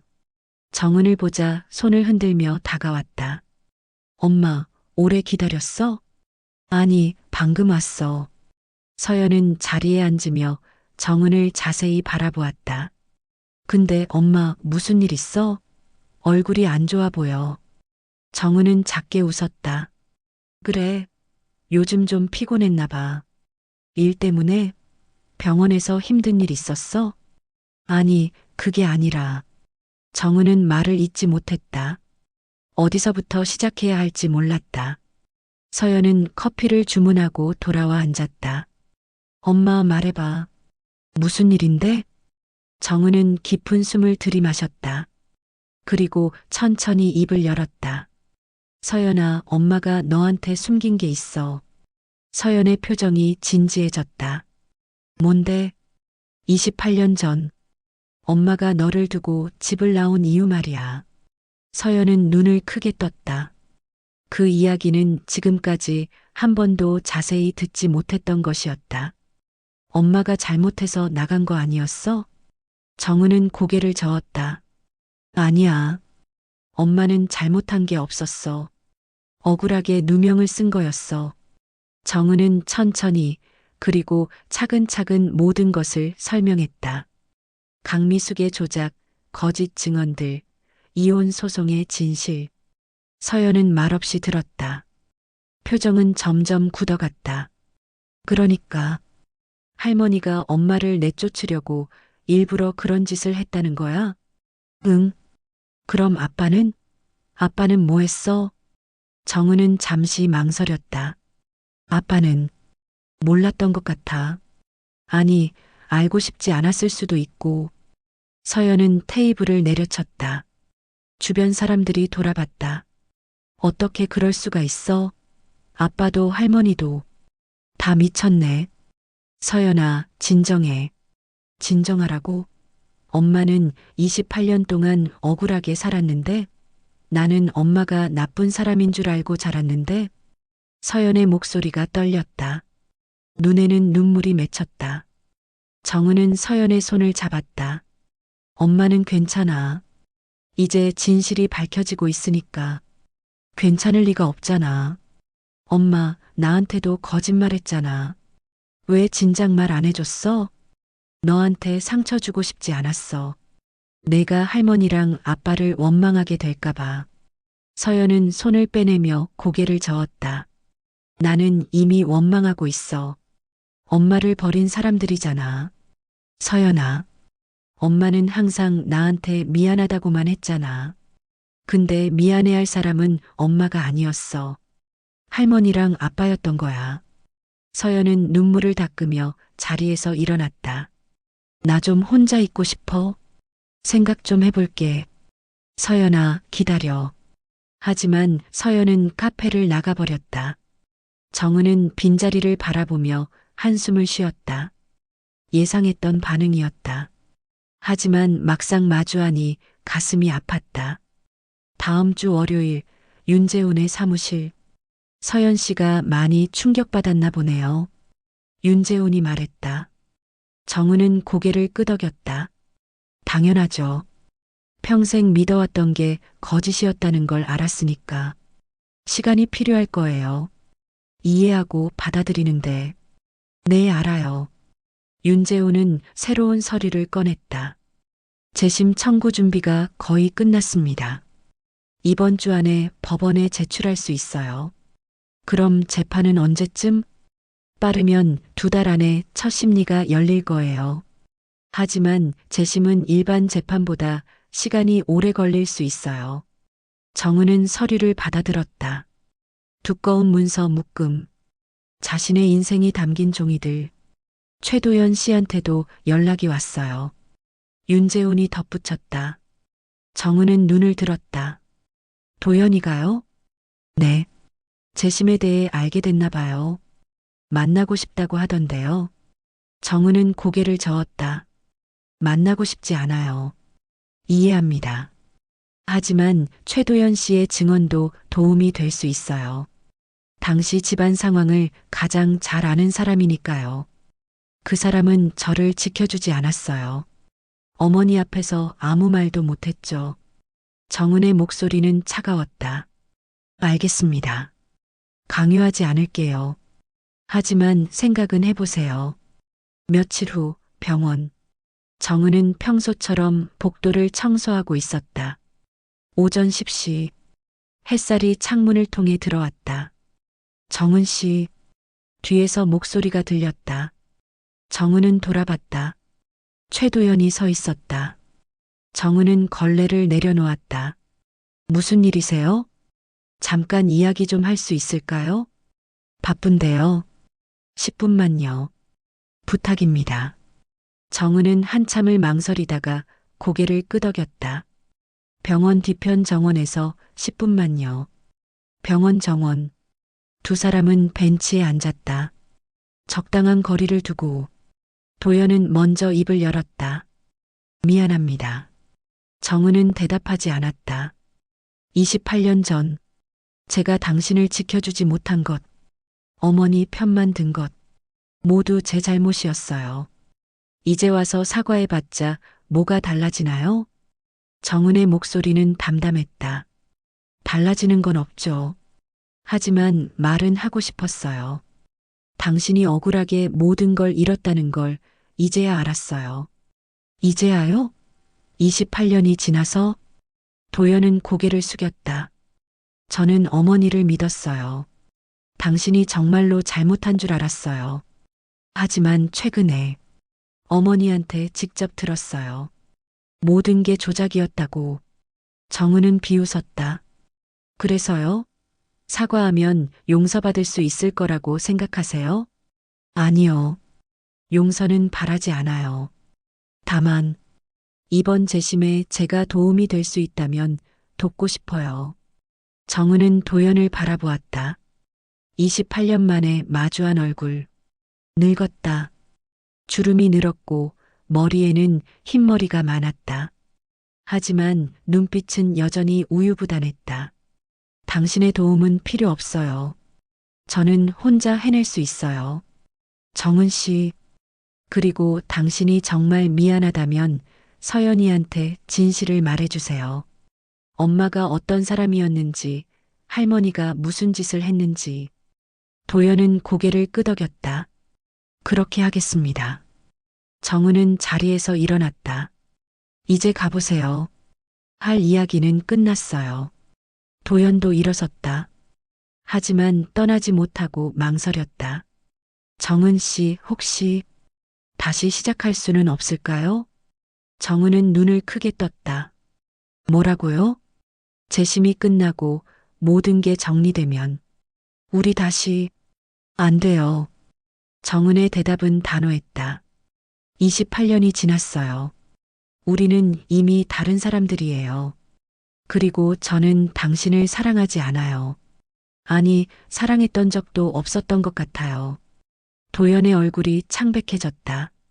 그럼 처음부터 저를 사랑하지 않았던 건가요? 모르겠어요. 어쩌면 사랑인 줄 착각했던 걸지도 몰라요. 하지만 지금은 확실해요. 당신과는 다시 시작할 수 없어요. 정은은 도연을 지나쳐 병원으로 돌아갔다. 뒤돌아보지 않았다. 그날 저녁 정은의 원룸. 정은은 소파에 앉아 창밖을 바라보았다. 도연과의 대화가 계속 떠올랐다.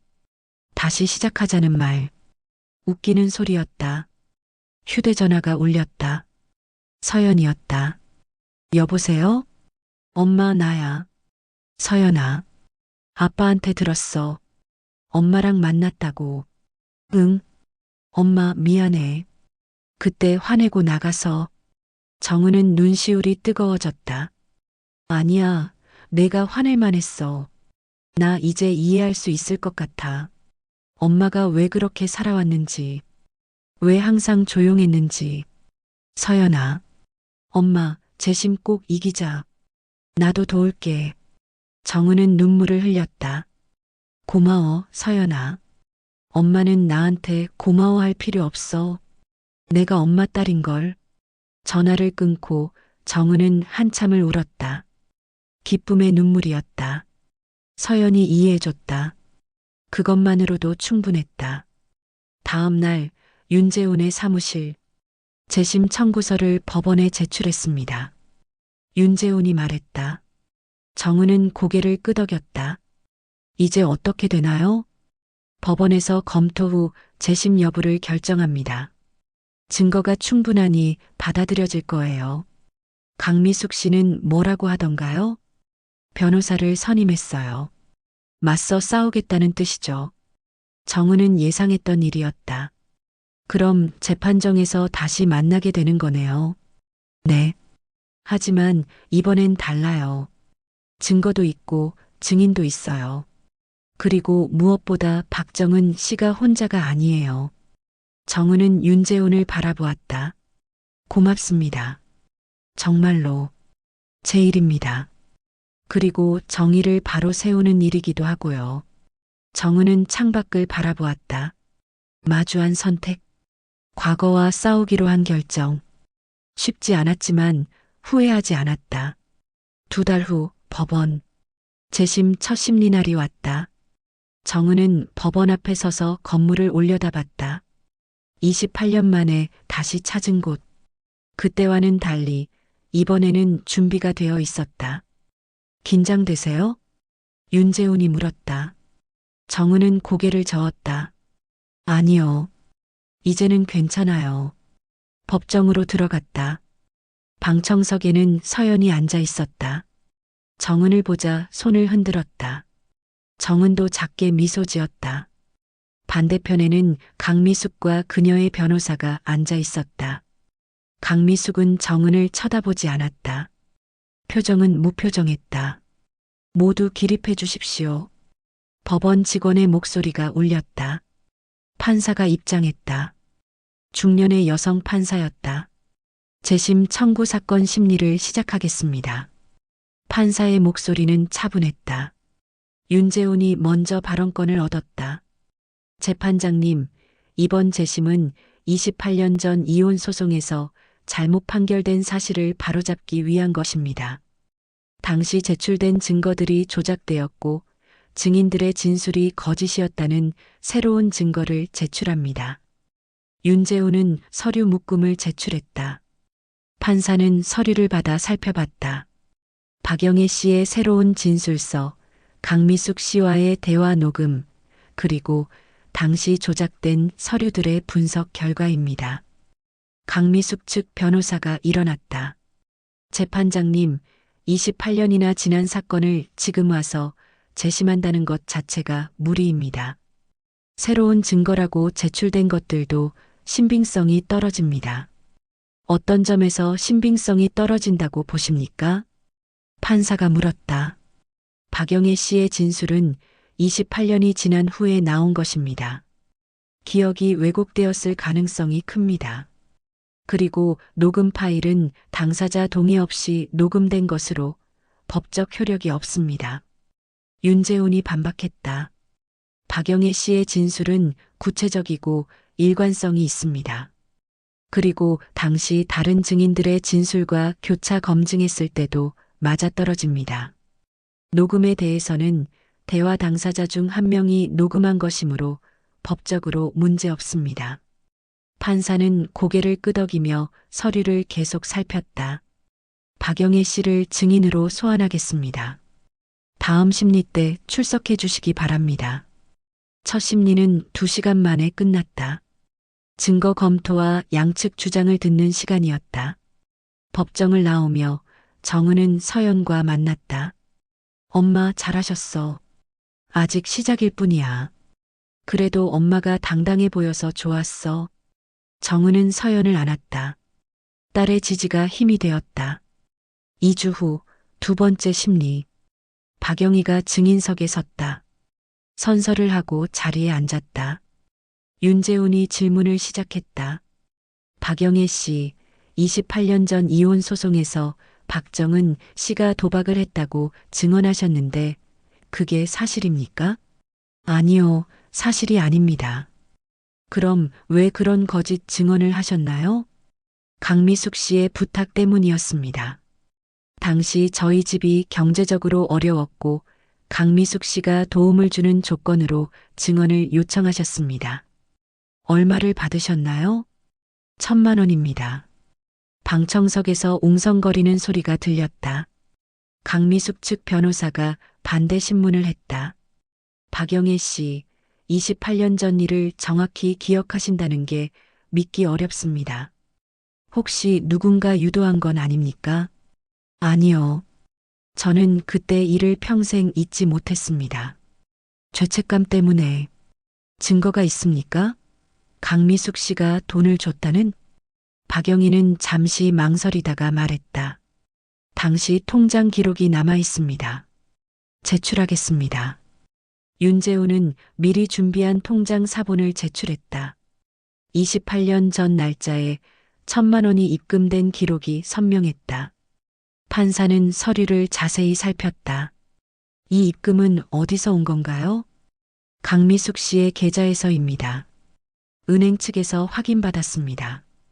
강미숙 측 변호사는 더 이상 반박하지 못했다. 2번째 심리도 끝났다. 정은은 조금씩 희망을 느끼기 시작했다. 한 달 후 3번째 심리. 이번에는 최도연이 증인으로 출석했다. 정은은 그를 보며 복잡한 감정을 느꼈다. 도연은 증인석에 앉았다. 윤재훈이 질문했다. 최도연 씨, 28년 전 이혼 당시 상황을 말씀해 주시겠습니까? 도연은 깊은 숨을 들이마셨다. 어머니가 박정은 씨를 처음부터 마음에 들어 하지 않으셨습니다. 집안이 맞지 않는다는 이유였죠. 그래서 여러 가지 방법으로 내쫓으려 하셨습니다. 구체적으로 어떤 방법이었나요? 금고에서 돈이 사라진 사건도 사실은 어머니가 일부러 만든 거였습니다. 나중에 제가 알게 됐습니다. 왜 당시에는 박정은 씨를 지켜주지 않으셨나요? 도연은 고개를 숙였다. 두려웠습니다.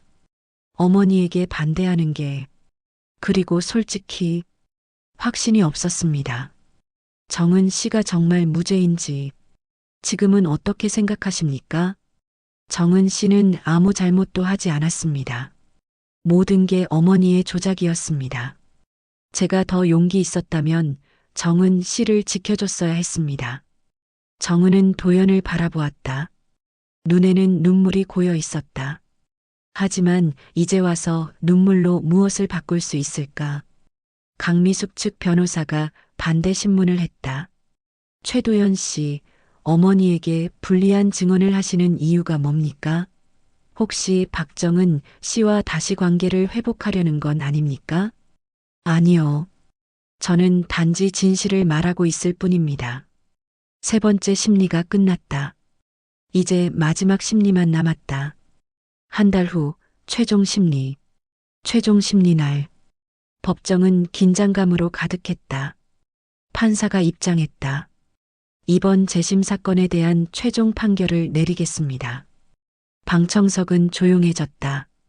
정은은 숨을 죽였다. 제출된 증거들과 증인들의 진술을 종합적으로 검토한 결과 28년 전 이혼 소송에서 사용된 증거들이 조작되었음이 명백히 드러났습니다. 특히 박영희 씨의 거짓 증언, 조작된 재산 목록, 그리고 강미숙 씨의 의도적인 모함이 확인되었습니다.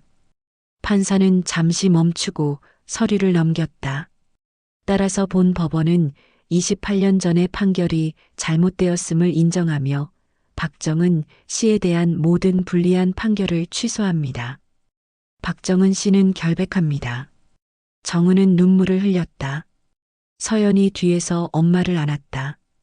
그리고 강미숙 씨에 대해서는 위증교사, 명예훼손 등의 혐의로 별도의 형사 절차가 진행될 것입니다. 판사가 판결문을 내려놓았다. 이상으로 판결을 마칩니다. 법정이 끝났다. 정은은 윤재훈과 악수를 나눴다. 고맙습니다. 정말로. 축하합니다. 박정은 씨. 드디어 진실이 밝혀졌어요. 정은은 서연을 안았다. 오랫동안 안고 있었다. 엄마, 정말 잘 됐어. 응, 정말 잘 됐다. 법원을 나오며 정은은 하늘을 올려다봤다. 파란 하늘이 펼쳐져 있었다. 28년 만에 처음으로 마음이 편안했다. 판결 일주일 후 병원. 정은은 평소처럼 병원에 출근했다. 하지만 분위기가 달랐다. 복도를 지나갈 때마다 동료들이 인사를 건넸다. 예전과는 다른 존중이 담긴 인사였다. 정은 씨, 기사 봤어요. 정말 대단하세요. 간호사가 다가와 말했다. 정은은 당황했다. 기사요? 인터넷 뉴스에 나왔어요. 28년 만에 누명 벗은 여성 이야기. 정은 씨 이야기잖아요. 정은은 미처 몰랐다. 재판 이후 언론에서 관심을 가질 줄은 예상하지 못했다. 점심시간 정은은 휴대전화로 기사를 검색했다. 여러 매체에서 자신의 이야기를 다루고 있었다. 28년 만에 밝혀진 진실. 시어머니의 조작으로 모든 것 잃은 여성. 재심서 승소. 결백합니다. 법정이 인정한 한 여성의 긴 싸움. 기사들은 정은의 이야기를 상세히 다루고 있었다. 강미숙의 조작, 거짓 증언, 그리고 28년간의 고통. 댓글들도 쏟아지고 있었다. 정말 대단하신 분이네요. 응원합니다. 시어머니는 처벌받아야 합니다. 28년. 얼마나 힘드셨을까요? 정은은 휴대전화를 내려놓았다. 기분이 이상했다. 기쁘면서도 부담스러웠다. 자신의 삶이 공개되는 것이 낯설었다. 오후에 팀장이 정은을 불렀다. 정은 씨, 원장님이 찾으세요. 원장님이요? 정은은 긴장했다. 원장실에 가본 적은 거의 없었다. 원장실 문을 두드렸다. 들어오세요. 정은은 문을 열고 들어갔다. 원장은 60대 남성으로 온화한 인상이었다. 앉으세요, 박정은 씨. 네, 원장님. 원장은 미소를 지으며 말했다. 기사 봤습니다. 정말 대단한 일을 해내셨어요. 감사합니다. 사실 그동안 정은 씨에 대해 잘 몰랐습니다. 조용히 일하시는 분이라고만 생각했죠. 하지만 이번 일을 보면서 많은 걸 느꼈어요. 정은은 고개를 끄덕였다. 우리 병원에도 법률 상담이 필요한 환자들이 많습니다. 특히 약자들이죠. 정은 씨께서 그런 분들을 도와주실 수 있을까 해서요. 정은은 눈을 크게 떴다. 제가요? 네. 물론 환경미화 일을 그만두라는 건 아닙니다. 다만 주 23일 정도 환자 상담실에서 도움을 주시면 어떨까 싶어서요. 법률 전문가는 아니지만 정은 씨의 경험이 누군가에게는 큰 힘이 될 수 있을 것 같아요. 정은은 놀라웠다. 자신이 누군가를 도울 수 있다는 생각은 해본 적이 없었다. 생각해 보시고 답해 주세요. 급하지 않으니까요. 감사합니다, 원장님. 정은은 원장실을 나왔다. 복도를 걸으며 생각에 잠겼다. 자신의 경험으로 누군가를 도울 수 있다면 그것도 의미 있는 일일 것 같았다. 며칠 후 윤재훈의 사무실. 정은은 윤재훈을 만나러 갔다. 판결 이후 처음 만나는 자리였다. 축하드립니다. 정말로. 윤재훈이 악수를 청했다. 정은은 미소 지으며 악수를 나눴다. 변호사님 덕분입니다. 아니요, 박정은 씨의 용기 덕분이에요. 포기하지 않으셨잖아요. 윤재훈은 새로운 서류를 꺼냈다. 강미숙 씨에 대한 형사 고소건입니다. 검찰에서 조사를 시작했어요. 처벌을 받게 되나요? 증거가 충분하니 기소는 될 겁니다. 다만 나이가 많고 건강 문제도 있어서 실형을 받을지는 미지수예요. 정은은 고개를 끄덕였다. 사실 처벌보다 중요한 건 진실이 밝혀진 것이었다. 그리고 이것도 있어요. 윤재훈은 또 다른 서류를 건넸다. 재산분할 재조정 신청서입니다. 28년 전 불공정하게 분할된 재산을 다시 청구할 수 있어요. 정은은 서류를 받아들었다. 하지만 크게 관심이 없었다.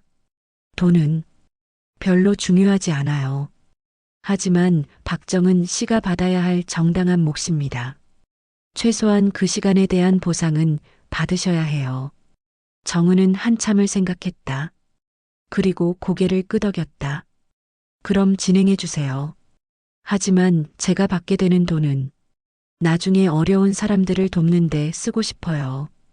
윤재훈은 감탄한 표정을 지었다. 좋은 생각입니다.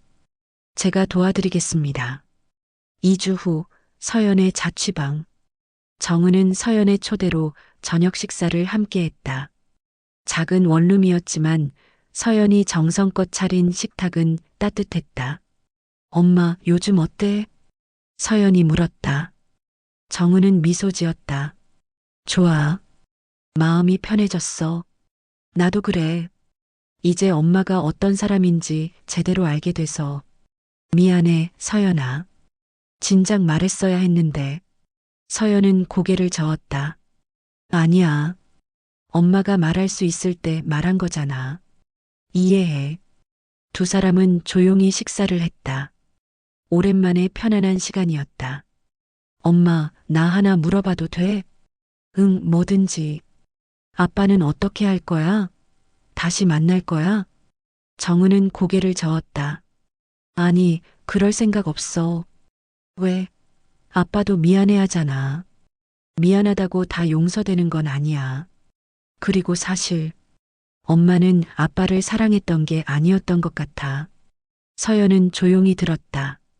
그냥 젊었을 때 만나서 결혼이 당연한 줄 알았어.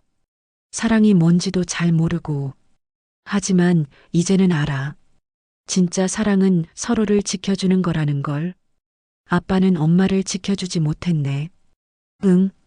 그래서 다시 시작할 수 없어. 서연은 엄마의 손을 잡았다.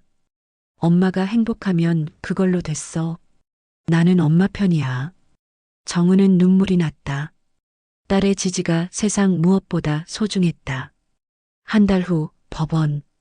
강미숙에 대한 형사 재판이 열렸다. 정은도 증인으로 출석했다.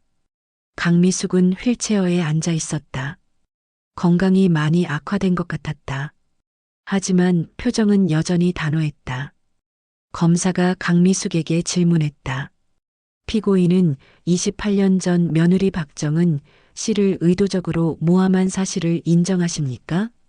강미숙은 한참 침묵했다. 그리고 마지못해 입을 열었다. 인정합니다. 방청석이 술렁였다. 왜 그런 짓을 하셨습니까? 집안을 위해서였습니다.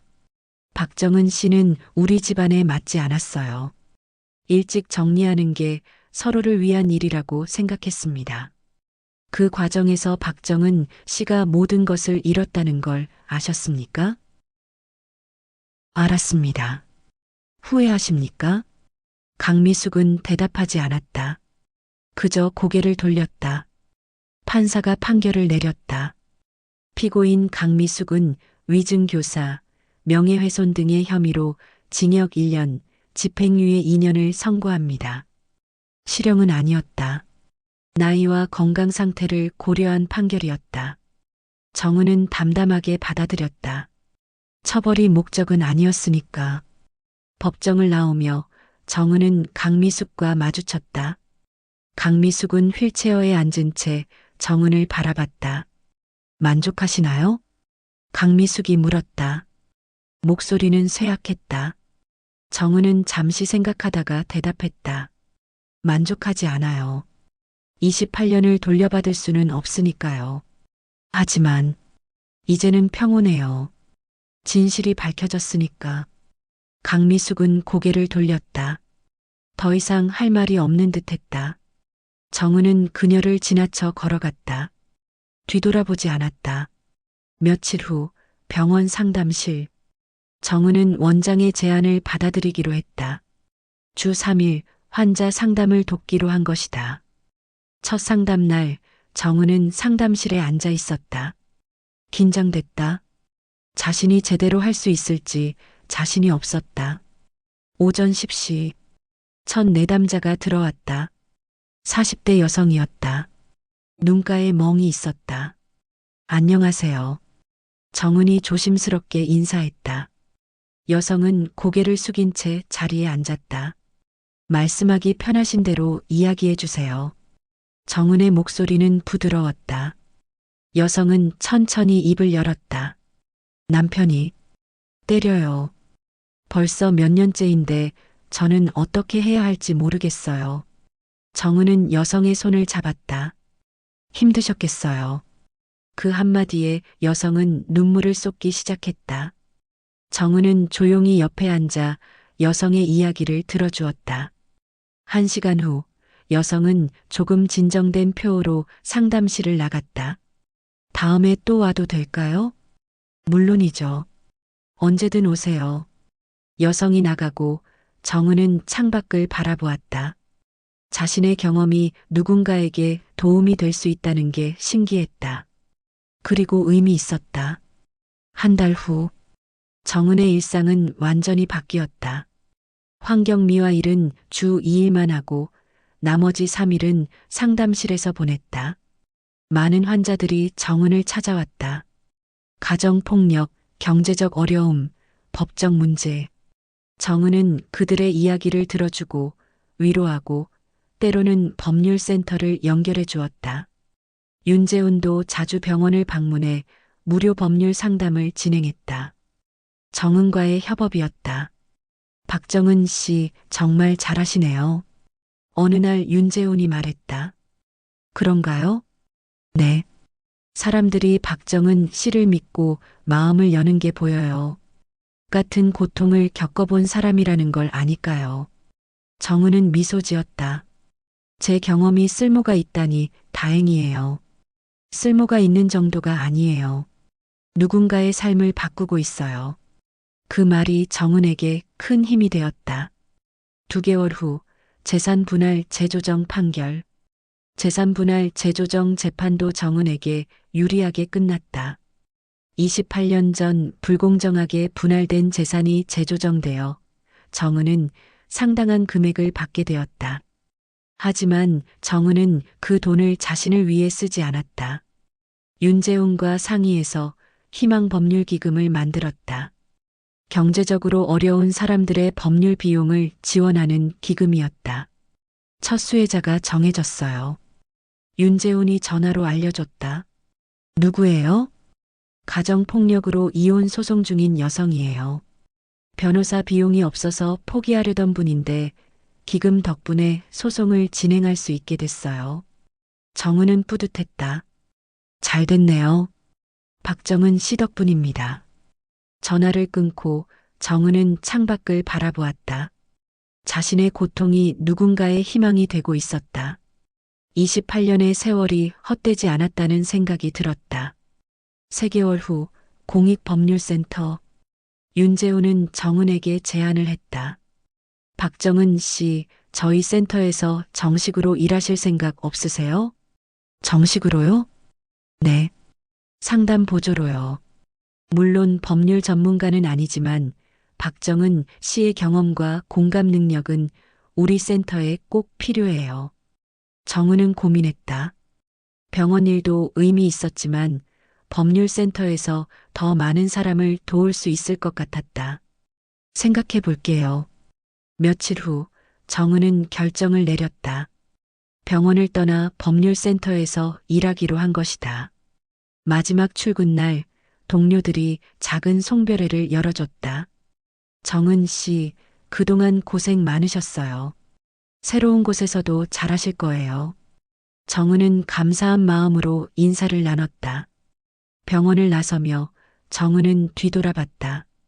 5년간 일했던 곳, 조용히 숨어 살았던 곳, 이제는 떠날 시간이었다. 새로운 시작.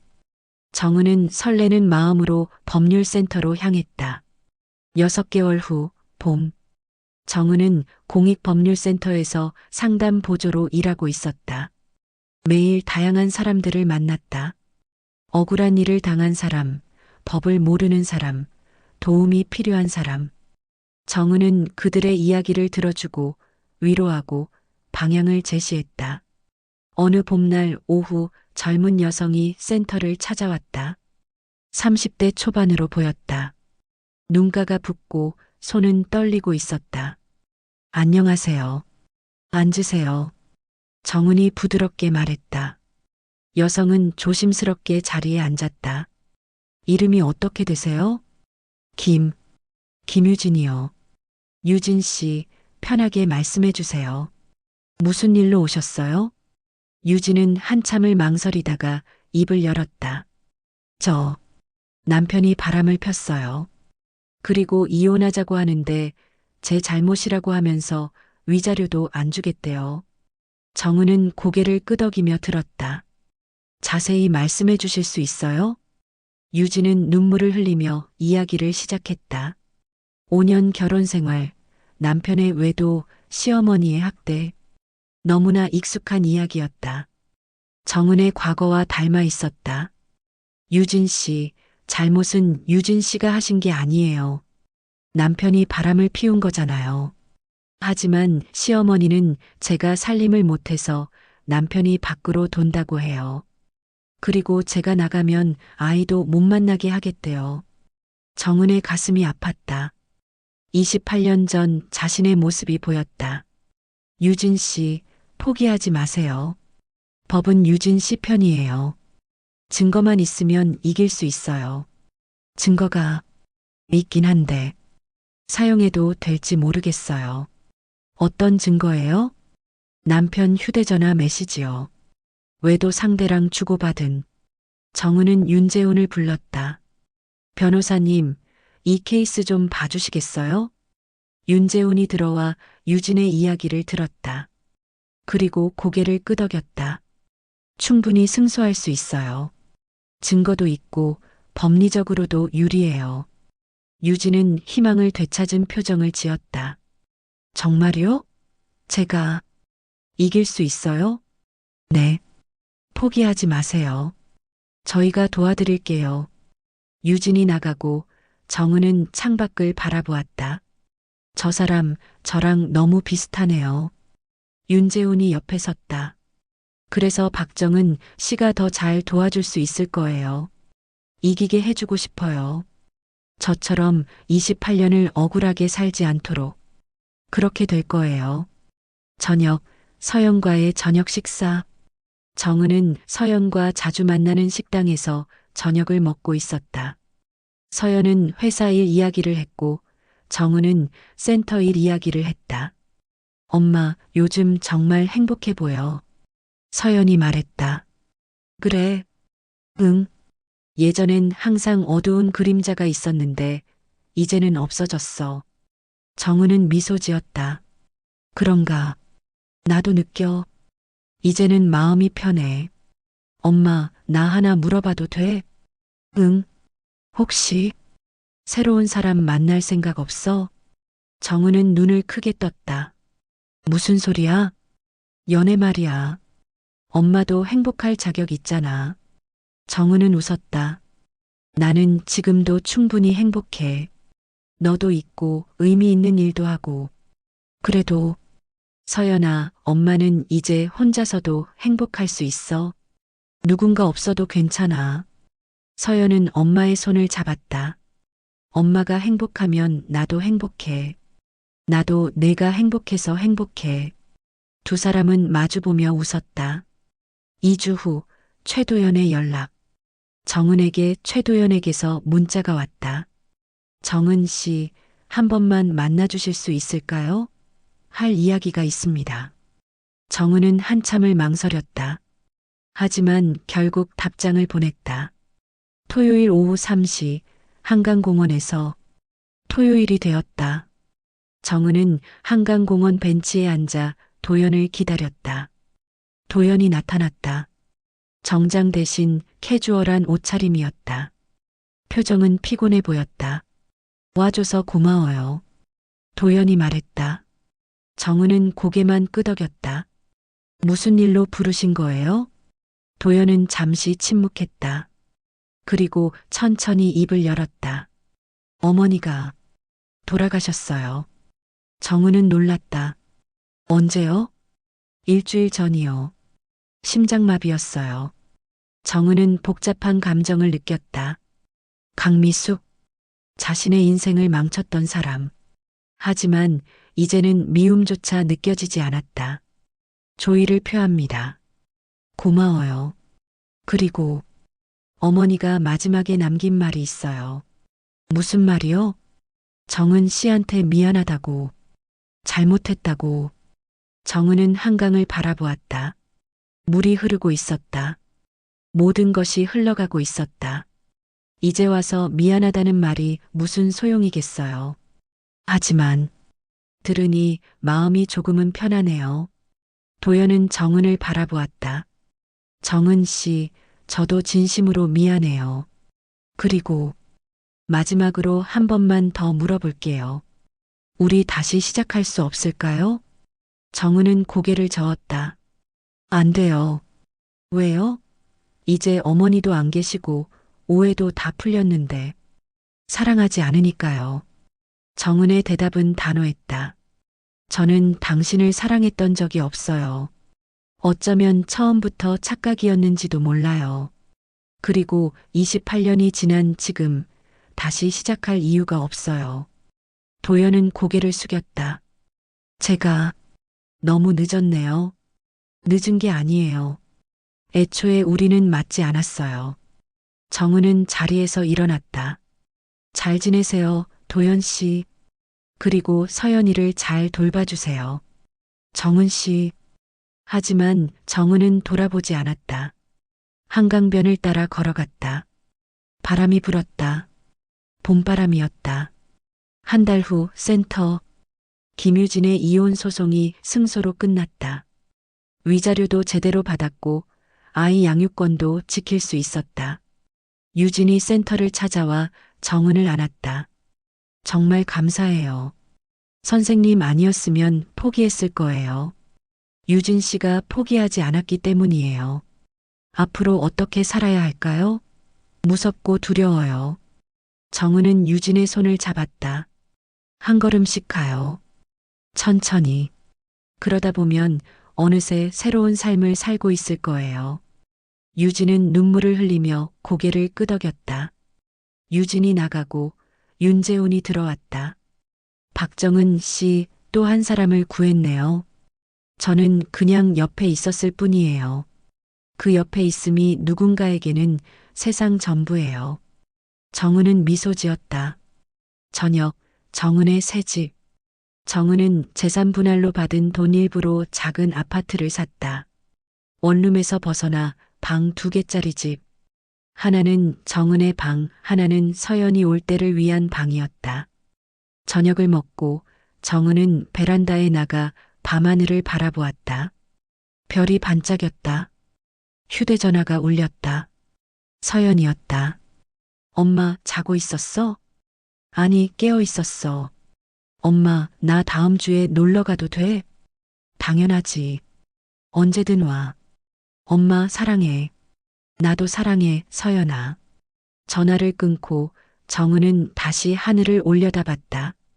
52년의 인생. 그중 28년은 억울함 속에서 살았다. 하지만 이제는 달랐다. 진실이 밝혀졌고 명예가 회복되었고 무엇보다 자신을 찾았다. 나는 박정은입니다. 스스로에게 말했다. 조용히 살았지만 포기하지 않았던 사람. 억울함을 견뎠지만 결국 이겨낸 사람. 그리고 이제는 다른 사람을 돕는 사람. 바람이 불었다. 봄바람이 여름을 데려오고 있었다. 다음 계절. 새로운 시작. 정은은 미소 지었다. 인생은 아직 끝나지 않았다. 아니, 이제 시작이었다. 이제 나는 내 선택으로 삽니다. 그 말을 되뇌며 정은은 집 안으로 들어갔다. 내일도 누군가를 도와야 했다. 누군가의 곁에 있어줘야 했다. 그것이 지금의 박정은이 사는 방법이었다. 창문을 닫으며 정은은 마지막으로 밤하늘을 바라보았다. 별들은 여전히 반짝이고 있었다. 어둠 속에서도 빛나는 별들처럼 정은도 자신의 빛을 찾았다. 다음 계절은 이미 시작되고 있었다.